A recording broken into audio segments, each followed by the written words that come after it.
Hey guys, I'm Fainer. Welcome back to the channel, and today we're going to talk about guardin's new album, So That's It, Huh? It was actually quite difficult for me to write this review. I knew from the get-go that I enjoyed this album and that I wanted to review it, but I found it pretty difficult to find a way to explain my feelings in a way that would also help you to enjoy the album. And I think the trouble is that a lot of the best things about this album are actually kinda off the beaten path. So I want to get started by taking a little journey through the current emo rap scene. Following the deaths of Lil Peep, Juice WRLD, and XXXTentacion, who were essentially the most popular artists of the genre, there's a pretty serious vacuum going on right now. And the genre just kind of lacks leaders and is a bit aimless. And I don't think that's a good thing. In my experience, super popular artists trailblaze for genres and allow a vibrant scene to exist alongside them, rather than just eating up market share.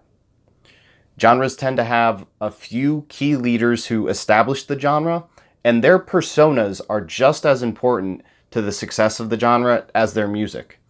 And when they pass away, other artists can emulate the sounds, but the personalities are irreplaceable. As much as we like to think there's some inexhaustible pool of artists that will just rise up to fill the gaps, that tends not to be the case. Lil Peep and Juice WRLD were, of course, pretty much the poster boys for the hard drugs and depression side of emo rap. guardin, however, sets himself apart from a lot of other artists in the genre by being comparatively straight-laced and taking on more of a goofball indie kid sort of style. And I think that this is actually really important to his market appeal. I suspect the hard drugs side of emo rap has lost a bit of steam due to the passing of its top artists. And so I wouldn't be surprised if in the next couple of years we saw emo rap take more of a shift towards artists like guardin, and for guardin to even potentially become a bit of a leader in the emo rap scene. Beyond all that, health of emo rap stuff I've just talked about, I consider discussing a lot of things about this album. The features on here are great, especially that verse by Lil Narnia on Willow Ave. The blaring, somewhat annoying really, melody in Kinda Sorta, I think is extremely catchy. guardin's taken on this clown aesthetic that, I don't know, yeah, I kind of dig. Also, just guardin's mumbly, sing-song rapping style, I think is fantastic and quite stylish.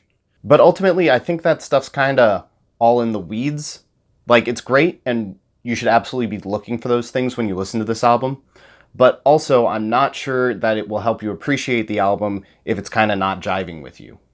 I think the truth is that you've ultimately got to show up for guardin at a certain point. And I also probably need to address this differently depending on if you're a person who likes emo rap or a person who doesn't like emo rap. So if you are a person who likes emo rap, guardin offers a take on the genre which is drawing heavily from traditional emo.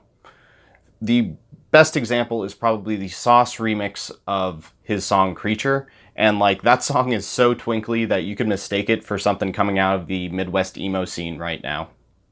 On top of that, guardin's look and style are very emo and kind of indie inspired as well, but he seriously looks a lot more like Alex Gaskarth than he does Lil Peep.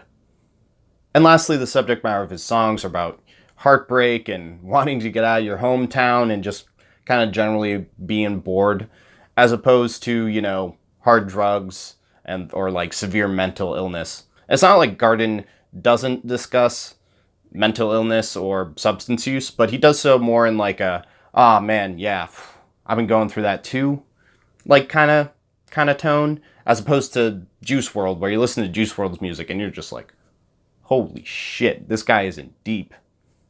guardin's kind of not like that. And, on the other hand, if you're not a person who listens to emo rap, but if you appreciate, say, pop punk or emo, or even just kind of indie kids, then guardin is taking the stuff you know and love and packaging it up in a very approachable modern rap sound. If that sounds appealing to you, then I think guardin's actually a really great entry point into the genre and can help you acquire a bit more of a taste for the modern rap sounds and aesthetic. So, bringing it all home here, all told, I love the demure mumbling, but like ultimately upbeat sound of this album. It's downtrodden, but it's also a great little pick-me-up.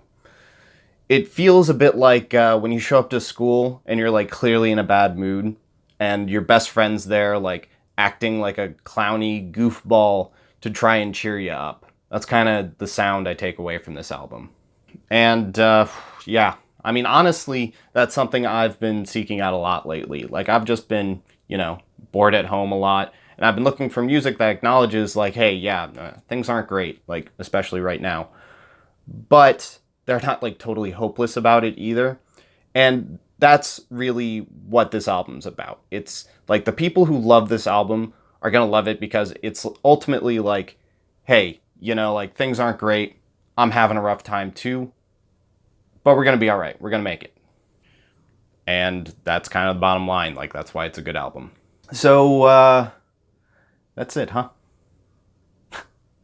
I hope I've offered a new perspective on this album. I had to really do some soul searching to figure out why I liked it so much. Also, if you enjoyed my little talk, please like the video. I'm a new channel, and it really helps more people discover my content if viewers engage with the videos.